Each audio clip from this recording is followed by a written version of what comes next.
Hey everyone, Mr. Happy here, and in this video I want to talk about Pyros. Now, this is the third iteration of Eureka that has been added to Final Fantasy XIV here in the Stormblood expansion, and let's be honest, Eureka has been an up and down roller coaster depending on who you asked. The previous own Pagos was definitely the biggest point of contention between players who did like it, and of course the majority of us who did not quite enjoy Pagos, as maybe it was intended to. This video is going to be kind of a free-form opinion on Pyros. Has it improved over Pagos? Is it an acceptable experience? Have they finally gotten Eureka right? Well, let's talk about that this video, shall we? So first of all, in order to even get into Pyros, and this might actually be the worst part of the whole thing, you need to finish Pagos. You need to finish the level 35 quest in Pagos before you can head over to Pyros. Now, I'll be fair to this. Not only has Pagos not been abandoned like a lot of people thought it would be after Pyros released, but they have made it quite a bit easier over time. I'd imagine the light step is probably the worst part of it at this point, but depending on how many notorious monsters you're going around killing and any sort of enemy killing in general, or the solo light trick that I mentioned before in a previous video, it probably can be done with relative ease. I've heard people say they've gone through it in 2 or 3 days of hardcore grinding, which you could obviously split up into more days if you're someone who doesn't have a heap of time to throw into Pagos to get caught up. But all the same, I'm never going to say that's a positive point. Pagos was a pretty low point for me. Let's just say this. Pagos, I was so bored with it, I literally just went and played Final Fantasy XI instead. They wanted me to play something that was, somewhat reminiscent of 11, even though it really wasn't. You know what? I'm just going to go play the Source. And the Source isn't even like that anymore, so what the heck was the point of that? But once you're in Pyros, I found that they kind of started to get the formula right. Like, if Anemos and Pagos had been like Pyros, I would definitely have had very few issues with Eureka altogether over the course of this expansion. So let's get into why I feel that way and what Pyros has actually done to make the experience better. So first off, one of the biggest points for Pyros is the logo system. Now, this is a system that allows you to transcend the boundaries of your job and role and access a ton of additional skills that can either make your specific job or role more powerful or cover its weaknesses to allow you to better deal with boss fights or to actually be able to solo in an incredibly efficient manner. Now, in order to unlock the logo system, you just need to start working on the very first quest in there. I was really glad the logo system was not something they saved for the higher levels in Pyros, because I felt like this was integral to my actual enjoyment of Pyros content. So right at the first quest, they teach you how the logo systems work. You get these things called Logograms. You turn them into, I don't know how it's pronounced. I call them memes so much. It's M-N-E-M-E-S. I think it might just be memes, as if the M was silent, but I don't know. Whatever it is, someone feel free to correct me in the comments section. And then with these memes, which is what I'm going to call them for this video, you can craft actions that you can add to your duty action list. And these actions can range from a ton of different things. One of the most basic ones, Wisdom of the Ether Weaver, will increase your magic damage dealt by 60%. But this only works for the 3 healing jobs, making them comparable to what a DPS would do. In my opinion, superior to the DPS because it's far lower effort to actually put out DPS as a healer in terms of, the type of content that Pyros is. It's not something where it requires an intense amount of OGCD management. You just kind of press the buttons, and when people die or need heals, you go out of your way and do that instead. And there's tons of other ones. There's ones that make the tanks tankier. There's the one that let the DPS actually become tanks. Wisdom of the Plate Bearer increasing defense by 3,000, HP by 50%, and then combining that with something that increases enmity like the Incense Logos action. All of a sudden, I've had samurais tank notorious monsters very effectively throughout Pyros. And then there's people who take Cure L, which is a 9,000 potency cure, or Cure L2, which is a 12,000 potency cure. And then all of a sudden, you have the, Dragoon who's capable of casting Cure on his allies for a somewhat reasonable amount. You have tanks being able to take Rays, so not everybody needs to be a red mage. With the 50 Logos actions, there's just so many possibilities, so many ways to cheese certain enemies, completely bypass enemy strengths, and just completely go for the throat with this one. I was thrilled to experience the Logos actions and how they ended up impacting the zone. It was really what brought Pyros home for me, and honestly, if they just added it to the previous zones, especially Pagos, I think they could be completely redeemed from what my initial experience was with them. These Logos actions make for so many fun scenarios that this game is just not known for. This game is always known about being so careful about balance, and this kind of just throws that all to the wayside. Go nuts, you're in a zone where all the rules are different. And that's kind of what this needs to be. It's kind of what we've been asking for with Final Fantasy XIV. So right off the bat, the Logos actions are a major plus for me once you start learning how to make them. They do come with some drawbacks. However, the Logograms that you need to farm, for the first few days, it was pretty up in the air about how to farm some of them. Conceptual Logograms coming from the vast majority of enemies, especially certain elementals, which can drop 5, 10, 15, or even 20 Logograms at once. Mitigative Logograms, those were kind of easier to get leveling up than they are at level 50, so those kind of come with a shortage problem if you didn't grind them on the way up to 50. Offensive and protective Logograms are some of the worst ones because those come from golden bunny chests, which we'll talk about the bunny fates in a little bit, but I've gone, 7 hours and maybe gotten 1 gold chest, and there are people who have gotten even worse luck than that. You can technically sell and purchase these items off the market board, but odds are, especially offensive Logograms, are going for a pretty steep price, so for your average player, this isn't much of an option. And so there are some really good ones you can make with these specific memes that come out of these offensive Logograms. On top of that, you have tactical ones, which come from heat warped lockboxes, which come from mutated monsters, a feature they carried over from Pagos, and honestly, I think did a little bit better here in Pyros also. And then there's also one other one, Inimicals. I farmed Inimicals using a little trick with Logos actions. So there's a Reflect Logos action that reflects all magic for 10 seconds. It makes fighting elementals kind of a joke. You just keep Reflect up the whole time, and they kill themselves while you're also DPSing them. So I remember killing level 52 snow sprites in the volcano, just like near the southeastish, like just east of the second aetheryte. And I was able to farm, it's 5 Inimicals per kill doing that. So again, these Logos actions just make all sorts of things viable. But farming those can be a little bit tedious. I'd say it's probably the one drawback of the Logos systems that they could probably improve on a little bit. But at least, the actions you can actually make from them are really busted and really fun. Now, at level 35, you initially unlock Logos actions, and at 38, you actually gain the ability to craft 2 at once so that you can have 2 equipped at the same time. But speaking about level 38, we have to talk about the leveling curve in Pyros. One of the things about Pagos most people remember is you chained enemies, and it took forever to get a level. You had to really dedicate and go full carpal tunnel syndrome in order to actually get the levels at a reasonable rate. And even then, notorious monster rates were just so low in terms of spawning. Bunny fates didn't give any experience points. Pagos was not a great initial experience. Well, with all the buffs they've done to Eureka over the months, Pyros kind of is just the encapsulation of all the buffs they've done, plus what appears to be the feedback from Pagos that NM spawn rates were just way too low over there. So it's more like Onimos in terms of how frequently notorious monsters can spawn. Stay in an area and kill enemies for a little bit, there's a pretty high probability you're gonna get the notorious monster to spawn. And notorious monsters are worth an insanely good amount of experience points here. But not only that, but with the EXP buffs that they added in this patch with Pyros, buffing the amount of EXP you get from enemies that are higher level than you, even just soloing monsters equal to or 1 level above you, or doing monsters that are 5 or 6 levels above you in a group, yields way more experience points.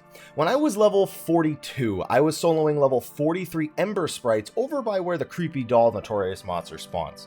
Now, these adapted with a near 100% adaptation rate, and with a certain setup killing them, they were worth over 200,000 experience points per kill, plus the Logograms that I get from them being elementals. So all of a sudden, soloing became a very valid option, whether it be soloing the enemies in order to spawn a notorious monster and that being worth my time, or just soloing mobs that were adaptive and getting way more experience points since it acts as an EXP multiplier, plus the fairy buff, plus the buffs they made to the Potion of Harmony EXP. It was great. 5 kills is 1 million EXP. Yeah, I think you need like 30 million or something, or 36 million by the time you actually are going from 49 to 50. But still, 5 kills per million on top of just going to the other monsters, solo at that. They've way buffed the experience for Pyros comparatively with the previous zones when they released. And it results in a more smooth experience. You don't feel so bad about either needing to find people around your level or not being able to find people around your level, because soloing all of a sudden is a pretty fun option when mixed with the Logos actions. It just works pretty well. Now the next thing is getting around, and there was some major concerns regarding Pyros when people started uncovering the map. There's a lot of choke points in the Pyros map, meaning that sometimes you just don't have a lot of room to get around those really tricky enemies, and all of a sudden really understanding the different aggro types that are utilized in Eureka becomes a lot more important. Now despite these choke points, and despite sometimes having a ridiculous concentration of enemies that can feel really overwhelming to try and get around in certain parts of the map, getting around in general is a little bit easier here. Now back in Pagos, the 3 aetherytes that allowed you to teleport between them throughout the zone were levels 21, 30, and 32. We all pretty much agreed that that huge gap between the first one and the second one, and an incredibly small gap between the second and the third one, was pretty infuriating because a lot of notorious monsters on the north side of the map were rougher to get to if you always had to run to them from the south side, especially because there was only one way to the north side of the map. That remains true here. There's only one pathway that runs you to the north side of the map in Pyros, but the only monsters that sometimes spawn in your way are either low levels that spawn on the south side just before you go into the choke point, or the enemies in the choke point are either sound aggro, meaning if you walk slowly by them, they usually won't aggro, or undead that will only aggro if you're missing health. So getting through that choke point to the north side of the map is way easier here than it was in the previous zone. On top of that, the level of the aetherytes is probably the biggest thing. The 3 aetherytes in this map are 37, 39, and 41. By the way, don't forget to grab the aetherite right at the base when you enter. But by this point, you have access to like 60% of the map pretty regularly by level 41. Yes, you still don't have a mount until level 50, but honestly, even without the mount, sometimes I forget to mount just because I'm usually pretty close to where I'm trying to get to just automatically. There's only a few notorious monsters along the northeast side of the map that you kind of wish you maybe had the aetherite not so far to the northwest, but it's way better than waiting to level 32 before you actually have access to the final aetherite. That was 3 levels before the maximum level in Pagos, so they got getting around the map a lot better here. Just remember, sometimes monsters aggro sight, which means you can walk behind them. Sometimes mobs aggro sound, which means if you walk slowly by them, such as the sleeping dragons or the pyro slimes, they won't aggro you at all. Some monsters will see through things like stealth and hide, which you can also use. There's a Logos actions for stealth, and then there's the ninja action hide. And then sometimes you have mobs that aggro by blood, which just means if you're missing health or you're missing enough health, they're going to aggro you. Knowing these things helps a lot here, and it's going to help a lot in the 4th zone for Eureka as well, we have to presume. Then we have the actual Relic Quest. One of the main reasons most people are in Eureka is for the Relic. And so it's, a good thing to wonder exactly what the process is like. Everyone expected the process for this relic to be a disaster, whether that was based on early data mining or comments made by Naoki Yoshida regarding randomized stats. Now, in order to actually get to the Pyros relic, again, the worst thing is that you kind of need to go get the relic from Pagos. You need to start the Anemo step, really easy to get done. Go through the Pagos step, questionably easy depending on what your playtime was looking like, and then Pyros, which is kind of the same as the Anemo step in terms of difficulty. The first step requires you get 10 Logos actions before you can start it, and then you need 150 Pyros crystals in order to complete the actual first step. Then, once you unlock 20 total Logos actions, which by the way, you don't need to have these active at a given time, you just need to have discovered 20 unique Logos recipes. After you get the 20th one, then you'll need 200 additional Pyros crystals, and you get these from Notorious Monsters in case you're unfamiliar with the way Eureka works altogether. I think the lowest one is worth 1 Pyros crystal, and the level 50 Notorious Monsters are worth 20 per kill.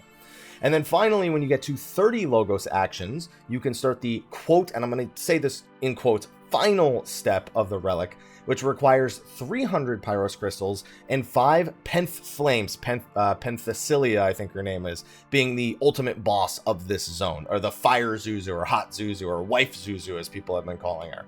So once you've done those 3 steps, after you complete handing in the 300 Pyros crystals and the 5 Penth Flames, then you're going to get the true final step, which we don't really know how much you need to do with this if you really only want it for glamour. Basically, when you receive the item level 385 Eureka weapon, you receive it with no substats. It pretty much just has its weapon damage, its main stat, and vitality on it. In order to obtain substats, you need to do a process very similar to Pagos, where you earn crystals through what we call light, because it's a reference back to the A Realm Reborn Zodiac weapons, by killing monsters or killing notorious monsters, or basically just doing activities in the zone itself. For every 2 smoldering crystals you create at the forge to the far north, you can gamble the substats of your weapon to try and get, something different. So every 2 crystals, you're basically rolling the stats on it to see what you get. Now that doesn't sound that good. No one ever likes randomized stats and stuff. But it's not that bad here, or it's not as bad as I may have initially anticipated. For one, the item level 385 weapons immediately come off as kind of a low item level. We expected it to be this item level because, just like in Onimos, which matched Byaku's item level in terms of weapon, we expected that this one would probably match Suzaku's weapon. And with it having no offstats, it doesn't really seem that tantalizing. But we've seen some people get some insanely good rolls. Apparently, because there's no materia slots in this weapon anymore, the amount of substats you're able to obtain is actually ridiculous. So not only can you obtain, I think it's like plus 800 or something in terms of total offstats, which is there to make up for the fact that it has no materia slots, you can roll them all in one stat if you're, get lucky enough. I've seen like a 735 critical hit rate warrior weapon. Holy shit, that is a lot of crit. And it all of a sudden starts to make up for the fact that it's randomized, because you can get absurdly high offstats using this system. Yes, it can suck to get 70 determination, which is what I think I got the first time around. But when you do get that perfect roll, it's gonna make the weapon somewhat worth it over some of the other options you may have. If you have 730 critical hit rate on a weapon, that is an insane amount of crit. Some jobs love crit to the next level, and most jobs just use it because it's their best stat, especially here towards the end of the expansion. And the fact that you can have so much in one stat, when that's kind of how the game's itemization works, starts to make you look at the higher item level stuff and go, if there's not really much of a weapon damage difference, this starts to look a little tantalizing. Honestly, at 385, you don't necessarily want to give up weapon damage unless the calculations for it are very, very justified, which I don't know how justified they are. But it's more the thought that this thing's going to get upgraded one more time. And if it keeps those substats that we gambled the first time, which it damn well better, you're suddenly looking at potentially an I-400 and I-405 weapon with these insane stats. And yes, we're at the end of the expansion, it doesn't matter that much. But it's nice to have something to progress on when we already have the highest item level. And it feels like this may have been their aim with this. I'm hoping that in the 4th zone, they give us the option to gamble the stats continuously if we don't get the stats we want here in Pyros, because it would be really crappy to have to come back to Pyros just to farm this re-rolling stat option. And who knows, maybe we have something more set in stone for the 4th zone. Maybe it's not as random over there. I think they're going to keep the randomized thing for the 4th zone as well, though. But I think they kind of hit the nail on the head with this. If they're going to make the grind super, super easy like they did, then all of a sudden getting 2 light crystals is like a joke. It's a super easy thing to do. You'll practically do it just by trying to finish certain other things in the zone in order to get yourself ready for the 4th zone. So it's like an afterthought getting 2 light crystals per reroll. So honestly, it's not the way I would have preferred it. I never would prefer randomized stats over set stats, but if they are going to do it like this for me is better than the way Diadem did it, for example. So 50-50 on this one. It's good depending on who you ask, and even me, I'm kind of 50-50 down the middle with the way they did this as well. So as you can tell, compared to when I did my Pagos Thoughts video, I'm pretty happy with the way Pyros turned out. That being said, it's not perfect. Ultimately, it's still Eureka. It's still chaining mobs, it's still NM trains, and honestly, there's some other issues that Pyros has kind of cropped up. For example, I mentioned Logograms kind of being easier to collect as you're working your way up to 50 as opposed to doing them right at 50. The armor that you can obtain doesn't in any way upgrade from the Onimos sets. And on top of that, you need to collect all 50 Logos actions before you can even purchase the armor, which is only 40 Pyros crystals each. This can be annoying because golden bunny chests, like I said, can be pretty elusive. And unless you've got spare change to throw at buying offensive Logograms, you don't need a whole lot of them. But you don't want to spend the money on them, and you don't know how many you'll actually end up needing, and they can go for like $1 million a piece as of the time I'm making this video. So I'd say that that's probably the one thing. And honestly, bunnies are better because I forgot to mention bunny fates, like the ones from Pagos, they're in Pyros as well, but they give experience points now. So a lot more people are willing to do them. The level 35 bunny fate gives like 344,000, and the level 46 one gives like just over $1 million if you are level 46 or higher. So it's just a reasonable amount of experience points for a fate that respawns every 10 minutes with no effort from the player base. What's unfortunately happening is because people need so many offensive or need so many chances to actually get offensive and protective logograms, people will often just completely forget trying to spawn other notorious monsters. Like, I need offensive logograms. The only thing worth my time is the bunnies right now. So I'm just going to go back and forth between the two of these, and every time I get a bunny, I'll go and find that. And I won't help spawn notorious monsters at all. So sometimes spawning notorious monsters or getting people who are motivated enough to spawn notorious monsters, it's a little troublesome here at first. Maybe they make an adjustment and make offensive logograms available some other place and protective ones as well.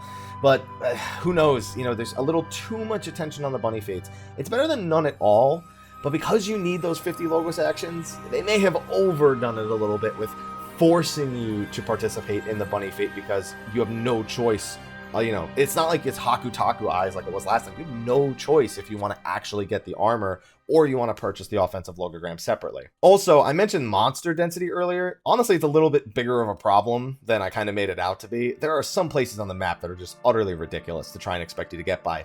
And believe it or not, it's not the choke points. The choke points are honestly the easiest parts to get past now. It's the actual large open spaces between the individual choke points that are sometimes just utterly obnoxious. You almost want the monsters to aggro by sound because at least then you can slowly walk by them. When they aggro by sight and there's no reasonable way to get around them other than waiting for one to like turn and face the middle and then hoping none of them turn around while you're passing by, it's nerve-wracking.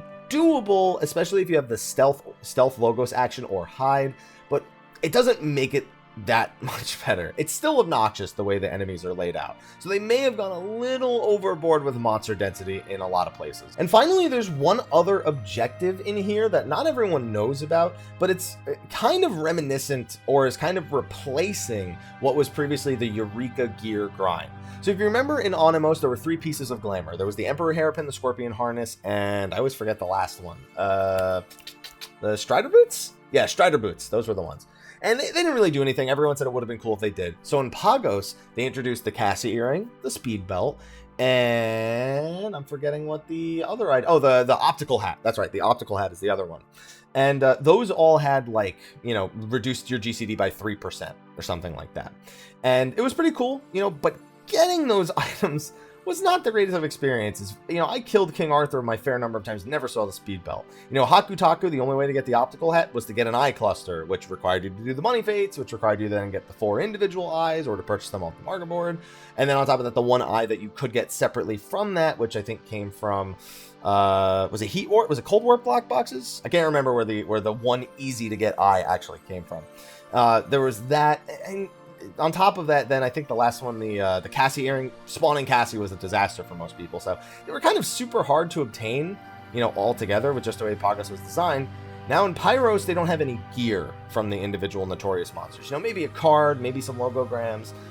However, 3 of the Notorious monsters drop a unique item. Lame Bricks drops dice, Skull drops a claw, and Yin Yang drops a tissue. Now, these 3 items, when given to one of the NPCs in the main base, will unlock a 6th Magicite for you. Now, keep in mind, you can't put 6 Magicites into one element. It's still capped at 5. So you end up just either with like a 5 in offense, 1 in defense kind of thing, or a 4 in offense, 2 in defense kind of thing. And honestly, you know, I've killed these enemies a lot in the last week, and I've yet to see a dice, a tissue, or a claw. I just might be unlucky, but this grind for this 6th Magicite that, you know, is, you know, it's gonna help, but it's a lot of grinding just for that one Magicite. That could maybe get on your nerves. Again, you could purchase these items off the market board, but the people who are selling them for a pretty penny because of how rare they've been. So the only way I'm looking at this is kind of like a quasi-positive, you know, sort of positive, sort of negative. The grind to actually get the 6th Magicite, if you just want to get it as drops, probably going to be pretty annoying. The good news about this is if you farm more than one of them, you can give them to a friend or sell it to make some money. On top of that, if you are on the light step of your relic, which is again only takes the 30 Logos actions plus completing the quest, then all of a sudden you're gaining light. So I guess that's kind of the silver lining with this one. There's actually a lot of money to be made here in general. The hairstyle, the mount, the Logograms themselves. There's a lot of things you can actually make money off of in this zone. So not too bad for anyone who doesn't really have normal gil making methods, but expect to put quite a bit of effort forth before you actually get a lot of this stuff. On top of that, bronze chests, I think are 10,000 gil, silver are 25,000, and gold are 100,000. So there's gil to be made here too.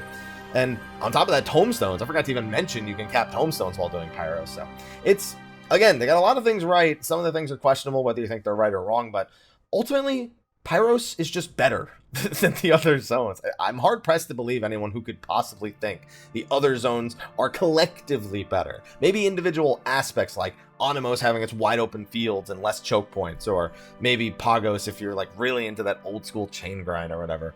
But Pyros just feels like it's the perfect balance of everything. You can do the hardcore chain grind, you can do the NM trains, you can do the bunny fates. You've got all these different objectives, a 6th Magicite to work on, this light farming, this re-rolling of stats. It's a zone you might find yourself staying in a good bit longer even after you've hit max level. So in that regard, it's a success.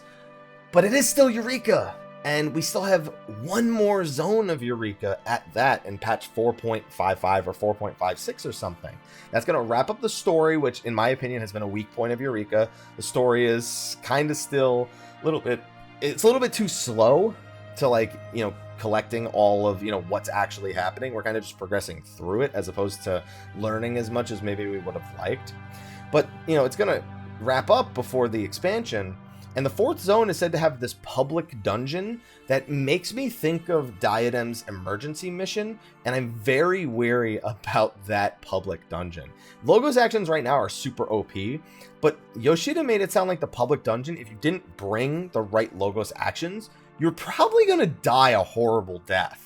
So I'm kind of concerned. What I'm hoping is that everyone ends up learning like who should bring what actions, and then everyone brings has the 3 like mixes of actions crafted with them at all times. On top of that, another drawback is if you try to put too many memes into a dual Logos crafter, you start to lose success chance. So you could get as little as a 30% successful chance at crafting 2 Logos actions if you put 6 memes in there. So it's another negative that I almost kind of skipped over. But I'm concerned because I remember how bad Diadem's emergency missions went, and I'm not super optimistic for a public dungeon. If it works well, great. Maybe it's an idea that can carry over into other pieces of content a little bit more effectively, but I'm not super optimistic. On top of that, a lot of people have asked me if, with the way I've kind of been praising Pyros for its design choices, if I think they should do, you know, with what they've learned, should maybe they do like another Eureka in 5.x, you know, not Eureka, but another explorative zone like this. And my answer is still no. I guess I see the way that content regularly like starts kind of slow, and then they get the feedback and they ramp it up to the point where it's at an acceptable pace. And with Eureka, or with a zone like Eureka, you know, I don't know that I'm willing to do this a 3rd time. The first Diadem, I hated it. Then they redid Diadem, and it seemed better at first, and then the main draw to it, these emergency missions, they just fell off so hard. So then they tried making changes to Eureka. They tried reintroducing this new zone based on feedback from Diadem. It started off 50-50 with Onimos. Some people hated it, some people liked it. Pagos took a huge nosedive, and then Pyros has brought it back up to what I think is the most acceptable level Eureka's been at so far. I don't know, I'm just not willing to do this roller coaster with another explorative zone. Maybe they would get it right. Maybe it would be like as good as Eureka, or as good as Pyros, I should say, you know, right off the bat, and then they can make it better from there. It's totally a possible thing. I don't think I'm willing to go on that roller coaster ride again. I just don't think I am. I'd rather see them try something else, or I'd rather see them take ideas from Eureka and try to incorporate them into existing world zones. One of my least favorite things of Eureka is, you know, with the previous relic steps, sometimes they would ask you to do specific activities to progress, but a lot of the time you could do almost anything in the game, or you'd have a ton of options on how to progress. And, you know, you kind of did them at your own pace. That was one of the beauties of them having this powerful weapon that the more casual player base could approach, because they could really approach it.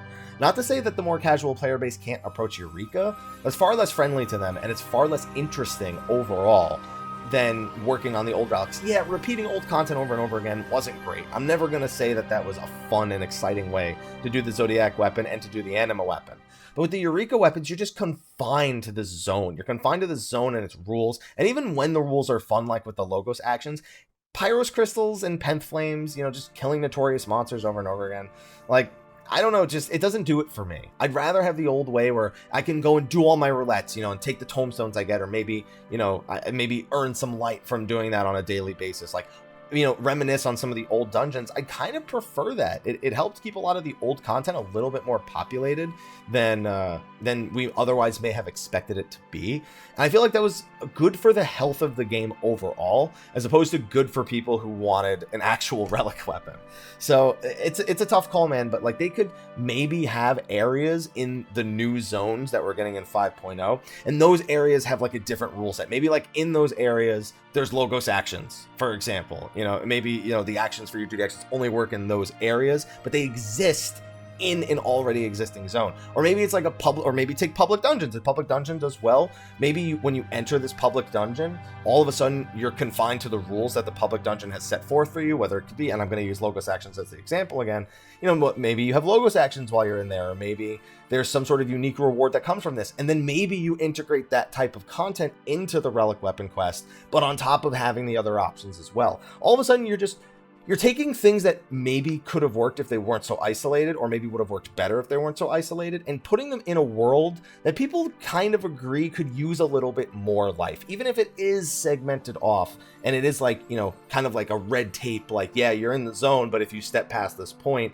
shit's gonna get real for you really fast. Maybe all of a sudden you can't fly in those areas, maybe, I don't know. There's things they could do, but I'd rather see them incorporate them, if they're ever going to do anything like this again, incorporate them into what are already our open world zones, instead of instancing them away and segregating a portion of the community because they want to do this one thing.